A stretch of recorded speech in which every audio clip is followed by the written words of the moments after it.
UP विधानसभा चुनाव को लेकर अंतिम चरण का मतदान समाप्त होने के साथ ही एग्जिट पोल आने शुरू हो गए हैं। यूपी चुनाव संपन्न होने के बाद विभिन्न स्रोतों से सामने आ रहे एग्जिट पोल के बीच पक्ष और विपक्ष दोनों अपनी अपनी जीत का दावा कर रहे हैं। विभिन्न दलों के नेताओं की प्रतिक्रिया भी आनी शुरू हो गई है। पूर्वी चंपारण के सांसद और यूपी प्रभारी रहे राधा मोहन सिंह ने उत्तर प्रदेश में एक बार फिर से बीजेपी द्वारा सरकार बनाने का दावा करते हुए कहा कि यूपी में 30 सालों के बाद बीजेपी एक बार फिर से रिकॉर्ड सीट जीतकर सरकार बनाएगी।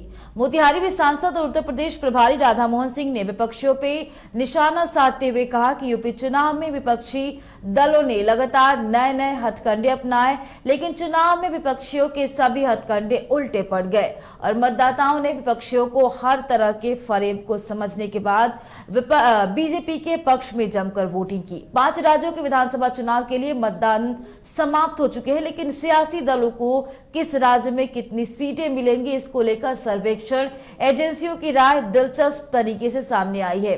गौरतलब है कि 5 में से 4 राज्यों में फिलहाल बीजेपी सत्ता में है और पंजाब में कांग्रेस की सरकार है। हालांकि 5 राज्यों के एग्जिट पोल से बीजेपी के नेता काफी उत्साहित हैं।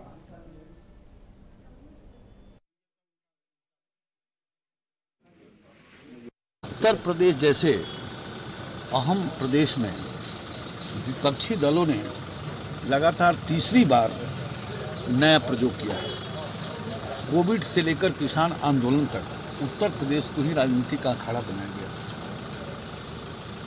ये जो एग्जिट पोल आ रहे हैं उससे स्पष्ट है कि भारतीय जनता पार्टी की भारी बहुमत से सरकार बनेगी और मैं समझता हूं कि उत्तर प्रदेश के इतिहास में 3 दशक के अंदर 30 वर्ष के अंदर ये पहला अवसर है कि कोई दूसरी बार सरकार आ रही है और भारी बहुमत से सरकार आ रही है। तो मैं यही कहूँगा कि उत्तर प्रदेश की जनता को अभी बधाई दूंगा जैसा एग्जिट पोल आ रहा है और हमारी सरकार वहाँ बनेगी, रिकॉर्ड टूटेगा 30 साल का।